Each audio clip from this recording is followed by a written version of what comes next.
안녕하세요. 자동차를 거두는 남자 이상입니다.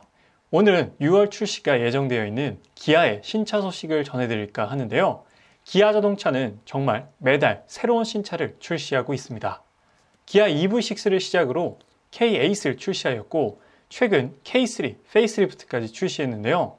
6월 달에는 기아의 플래그십 세단인 K9 페이스리프트가 출시된다고 합니다. 곧 스포티지 풀체인지 출시도 예정되어 있는데요. 대대적인 라인업 구축이 예상됩니다. 그렇다면 곧 출시를 앞두고 있는 기아를 대표하는 K9 페이스리프트는 어떻게 바뀌어서 출시됐는지 오늘 저와 함께 자세히 살펴보시죠.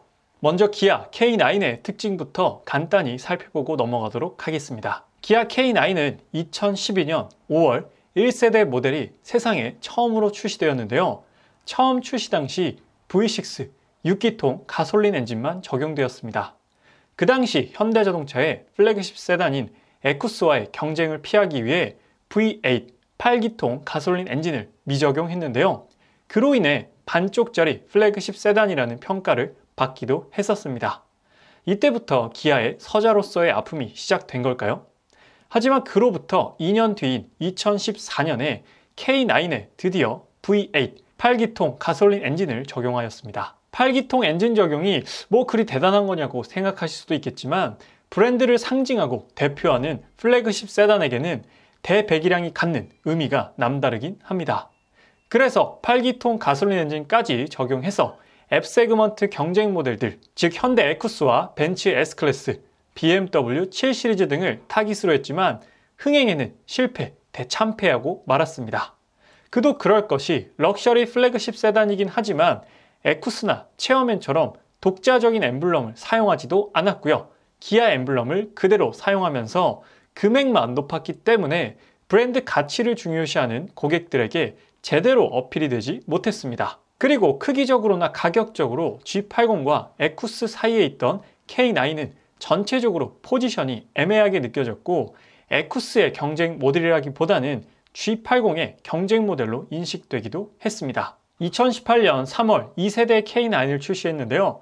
첫 출시 당시 F세그먼트를 경쟁 차종으로 했던 것과는 달리 이번에는 E세그먼트, 즉 G80과 벤츠 E클래스, BMW 5 시리즈 등을 타깃으로 잡고 출시하였습니다. 그리고 가격도 낮추어 소비자들에게 대배기량을 갖춘 가성비 좋은 대형 세단으로 입소문이 나기도 했죠. 중고차 시장에서 가장 합리적인 대형차라는 별명도 얻기 시작했습니다.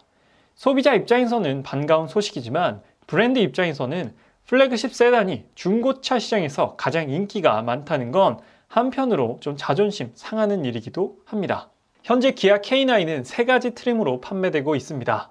디젤과 하이브리드 계열은 없고요. 가솔린 엔진으로만 판매되고 있는데 3.8 가솔린과 3.3 터보 그리고 5.0 가솔린 엔진입니다. 가격대는 3.8 가솔린 엔진이 5,580만원부터 7,785만원에 형성되어 있으며 3.3 터보 모델은 6,700만원부터 8,265만원에 형성되어 있습니다. 8기통 5.0 타오 엔진을 사용하는 5.0 모델은 9,375만원 이상으로 가격이 형성되어 있죠.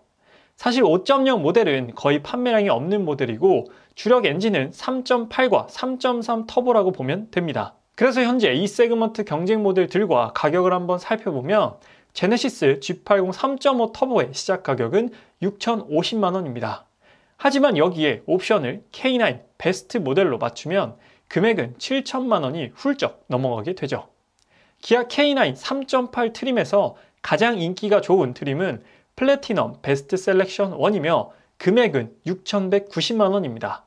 3.3 터보 마스터즈 같은 경우 6,700만원으로 7천만원이 넘지 않는 금액대를 형성하고 있죠.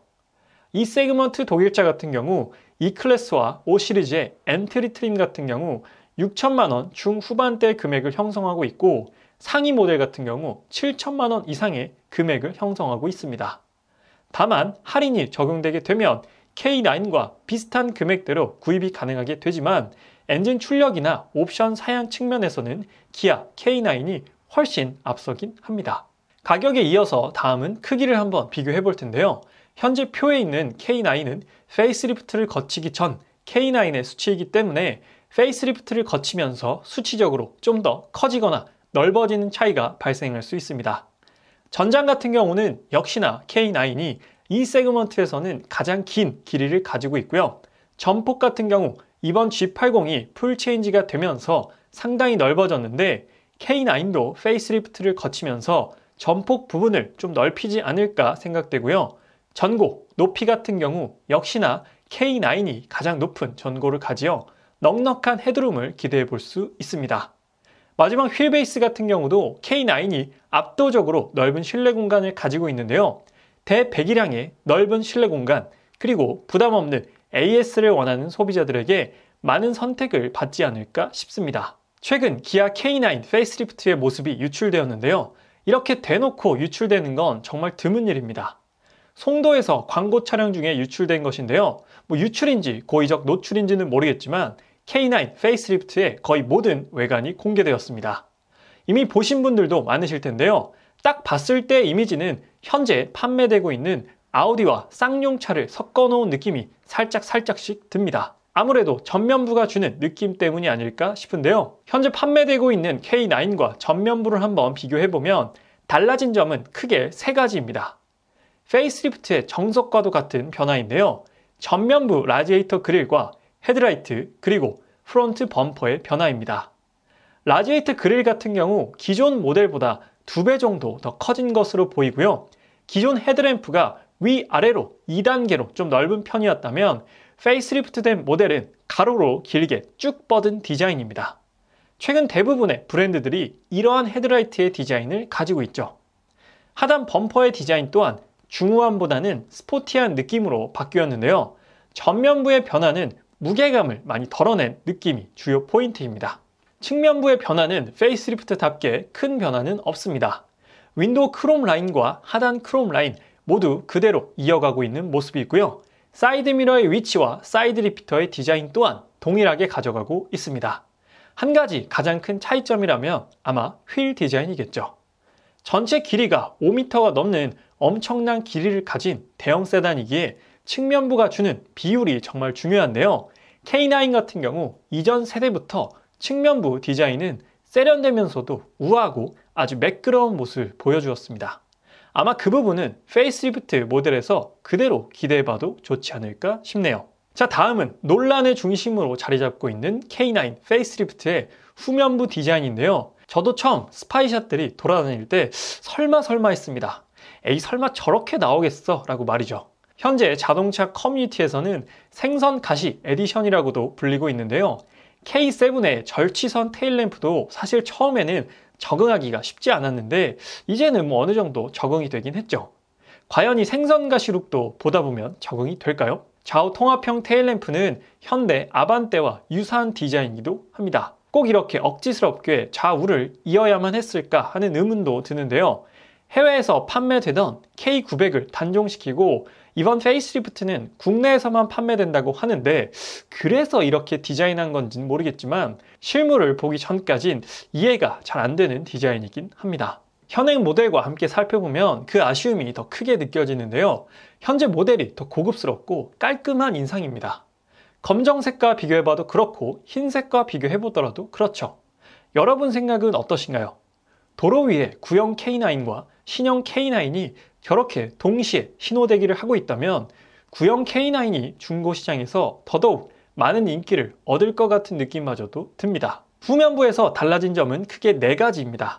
번호판의 위치가 하단으로 바뀌었고 테일램프 디자인이 좌우 통합형으로 바뀌게 되었고요. 가장 중요한 기아의 새로운 엠블럼으로 바뀌었으며 K9을 표시하는 모델명의 위치 또한 상단에서 하단으로 바뀌었습니다. 저를 포함한 많은 소비자들이 K9도 독자적인 엠블럼을 사용해야 하는 것이 아니냐, 플래그십 세단으로서의 품격을 위해 그게 맞는 게 아니냐라는 생각을 갖고 있지만 기아의 생각은 여전히 좀 다른가 봅니다. 이번에도 이변 없이 그대로 기아 엠블럼이 적용돼서 나오게 되고요. 기아 라인업 중에서는 현재 모하비와 스팅어만 독자적인 엠블럼을 사용하고 있습니다. 사실 이것도 좀 애매한 부분이긴 하죠.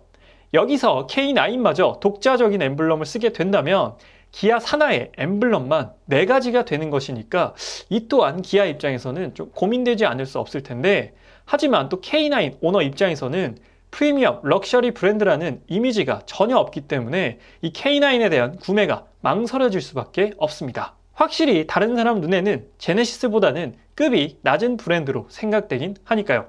하지만 또 가격은 그렇지가 않죠. 좀 더 선명한 사진으로 후면부를 비교해보면 그 결과는 더욱 참담합니다.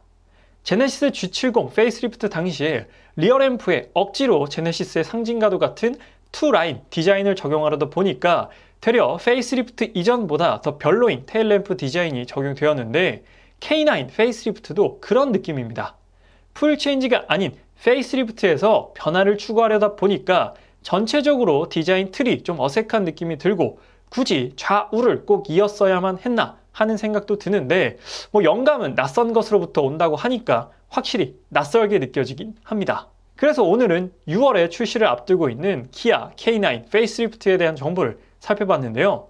페이스리프트인 만큼 파워트레인의 변화는 없고 익스테리어와 인테리어의 변화만 존재하기 때문에 하이브리드 혹은 플러그인 하이브리드와 마일드 하이브리드 같은 최신의 파워트레인은 없다고 하니까 말 그대로 껍데기만 바뀐다고 느껴지는 부분과 가솔린 파워트레인에만 한정적인 것도 개인적으로는 상당히 아쉬운 부분입니다. K9의 단종설도 돌고 있긴 한데, 한 브랜드의 플래그십을 단종시킨다는 것이 결코 쉬운 일은 아니기 때문에 단종보다는 혁신적이고 확실한 K9만의 정체성을 먼저 갖는 것이 가장 최우선이 아닐까 싶습니다. 페이스리프트 시에는 보다 강력한 한방을 가지고 출시해 주셨으면 하는 기대를 하면서 오늘 K9 페이스리프트에 대한 리뷰는 여기서 마치도록 하겠습니다. 아직 자동차 읽어주는 남자 구독 안 하신 분들께서는 구독 한 번만 부탁드리도록 하고요.